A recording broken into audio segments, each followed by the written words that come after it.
नमस्कार, नीलम फॅशन क्रिएशनमध्ये तुम्हा सर्वांचं खूप खूप स्वागत आहे। आजच्या व्हिडिओमध्ये आपण 34 साईज कटोरी ब्लाऊजचं ड्राफ्टिंग पाहूया।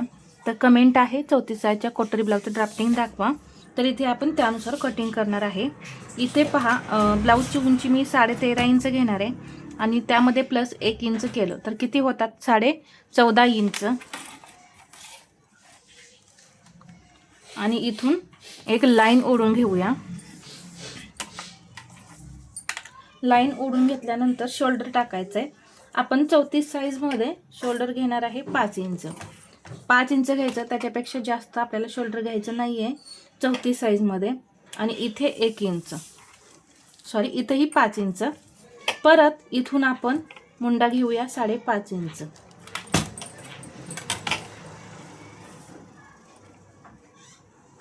पहा, ही झाली आपली मुंडेची लाईन। परत इथं एक आडवी लाईन ओढून या लाईनवर आपल्याला छातीचं मेजरमेंट घ्यायचं आहे। इथे पहा, छातीचा चौथा भाग टाकायचा आहे। चौथीचा चौथा भाग आहे 8.5 आणि याच्या पुढे हे 1.5 इंच मार्जिन। 28 इंच कंबर, त्याचा चौथा भाग होतो 7, त्यामध्ये मी 1 इंच टक्ससाठी घेतलं 8.5 आणि पुढे 1.5 इंच मार्जिन।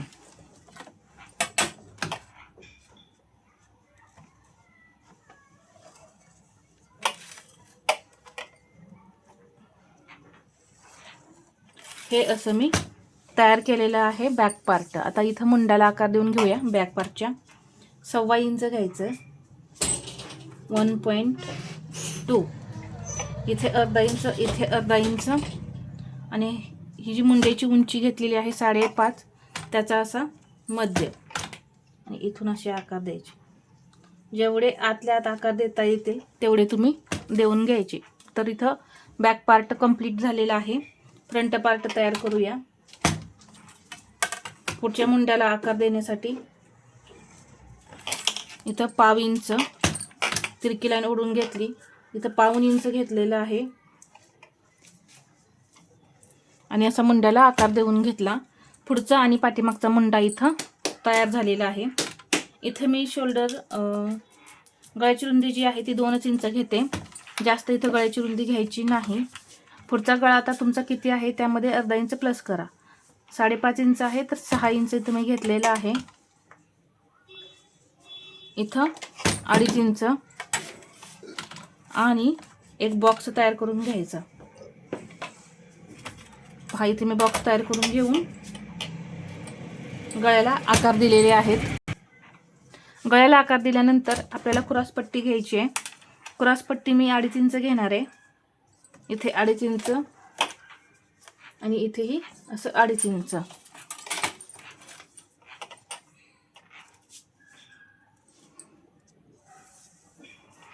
पहा, या पद्धतीने मी क्रॉसपट्टीचं मार्किंग केलेलं आहे।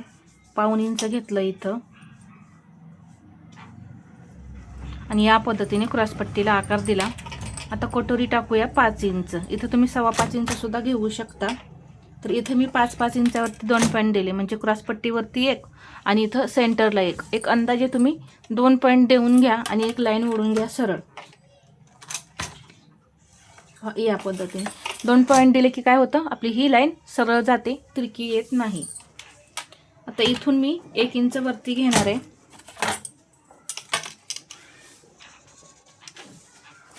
आणि अशी तिरकी लाईन ओढून कटोरीला या पद्धतीने आकार देऊन घ्यायचा। तर इथे मी सर्व मेजरमेंट एकदम परफेक्ट अशी घेतलेली आहेत। इथे 1/2 इंच डाऊन करायचं गळ्याकडे, डीप नेक असल्यामुळे आपण इथं गळ्याकडे डाऊन करायचं आहे।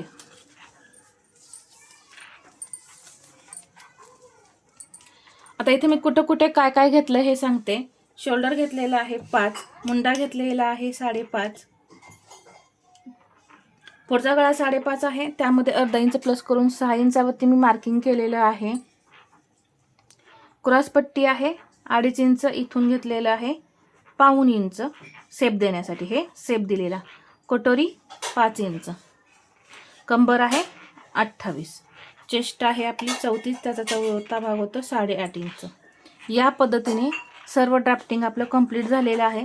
तर आता आपण कटोरी वाढवून घेऊया। इथे अर्धा इंच आपण वाढवून घेऊ. आपली इथं जो साईड पार्ट असतो तो इथं जोडला जाणार आहे, म्हणून आपल्याला इथं अर्धा इंच वाढवायचं आहे. आणि इथं पाव इंच गळ्याजवळ आपल्याला जास्त वाढवायचं नाही, नाहीतर हा गळा जो आहे तो पसरतो. कसा पसरतो? एक तर आपण उरेबमध्ये गळा काढलेला असतो, क्रॉसपट्टी कटोरी काढलेली असते, त्यामुळे लांबते आधीच. तर यामध्ये इथं तुम्ही जर मार्जिन घेतलं अर्धा इंच आणि तुम्ही 1.5 इंच जर शिलाईमध्ये घालवलं तर तो गळा 1.5 इंचाने मोठा होतो. प्लस काय होतं, उरेबमध्ये कटोरी असल्यामुळे सुद्धा लांबला जातो. त्यासाठी पहा, तुम्हाला जेवढं हवं आहे तेवढंच इथं मार्जिन घ्या. जास्त शक्यतो घेण्याचा प्रयत्न करू नका. इथून घ्यायचं आहे 1.5 इंच आणि इथून ही 1.5 इंच आणि इथे हे जोडून घ्यायचं.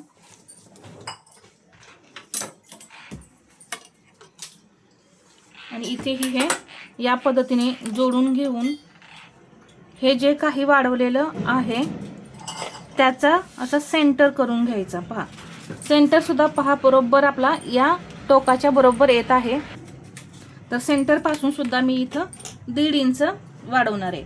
आता इथे मी 1.5 इंच घेतलंय, परंतु जर तुम्हाला इथं वाटत असेल की हे माप जास्त होतंय 1.5 इंच, तर इथं तुम्ही 1.25 इंच सुद्धा घेऊ शकता. तर ते कधी घ्यायचं? जेव्हा तुमची फुल बस्ट जी आहे 34 साईजच्या मानाने कमी दिसत असेल, फुल बस्ट वेगळी आणि वरती अप्पर चेस्ट वेगळी, तर फुल बस्ट जर कमी वाटत असेल तर तुम्ही 1.25 इंचाने वाढवायची आहे. आणि जर फुल बस्ट जास्त असेल तर तुम्ही 1.5 इंचानी कटोरी वाढवायची आहे. हे एक अंदाज घेऊन तुम्ही कटोरी वाढवायची आहे. पहा, आणि हे मी इथं जोडून घेते. पहा, या पद्धतीने इकडे अर्धा इंच आणि हे इकडे अर्धा इंच असं मार्जिन सोडून आपली कटोरी किती आहे 5ची. तर पहा, इथे 2.5 आणि इथे 2.5. पहा, बरोबर 1.25 इंच टक्स तयार होतो. जर अशा पद्धतीने तुम्हाला टक्स काढायचा नसेल तर काय करायचं, इथे जेवढं वाढवलेलं आहे त्यामध्ये 1/2 इंच प्लस करायचं. किती होणार आहे? 1.25 इंच. असा सुद्धा तुम्ही डायरेक्ट टक्स घेतला तरी सुद्धा चालेल. आणि उंचीला इथं मी 3.25 इंच टक्स घेणार आहे, कारण टक्सची रुंदी आपली इथं 2.25 इंच आहे. म्हणून आपण इथं टक्सची उंची जरा वाढवायची, म्हणजे जास्त टोक आल्यासारखं दिसणार नाही. तर अशा छोट्या छोट्या टिप्स वापरा. 2.5 इंच इथं अजिबात टक्सची उंची घेऊ नका, नाहीतर भरपूर असं टोक दिसेल. परत कटोरीला टोक येतं अशी परत कमेंट येते. तर जर टोक येत असेल तर तुम्ही इथं थोडीशी टक्सची उंची जी आहे ती वाढवा, किंवा पहा या पद्धतीने थोडासा राऊंडेड मध्ये तुम्ही टक्स स्टिच करा, म्हणजे थोडाफार आपला टक्सचं जे टोक आहे ते कमी होऊन जातं. तर एकदम सोप्या पद्धतीने इथे मी 34 साईज कटोरी ब्लाउजचं ड्राफ्टिंग जे आहे ते समजावून सांगितलेलं आहे. तर आजचा हा व्हिडिओ तुम्हाला कसा वाटला हे मला कमेंटमध्ये सांगा. आणि व्हिडिओ आवडला असेल तर लाईक करा, शेअर करा आणि असेच नवनवीन व्हिडिओ पाहण्यासाठी आपल्या चॅनलला सबस्क्राईब करायला विसरू नका. धन्यवाद.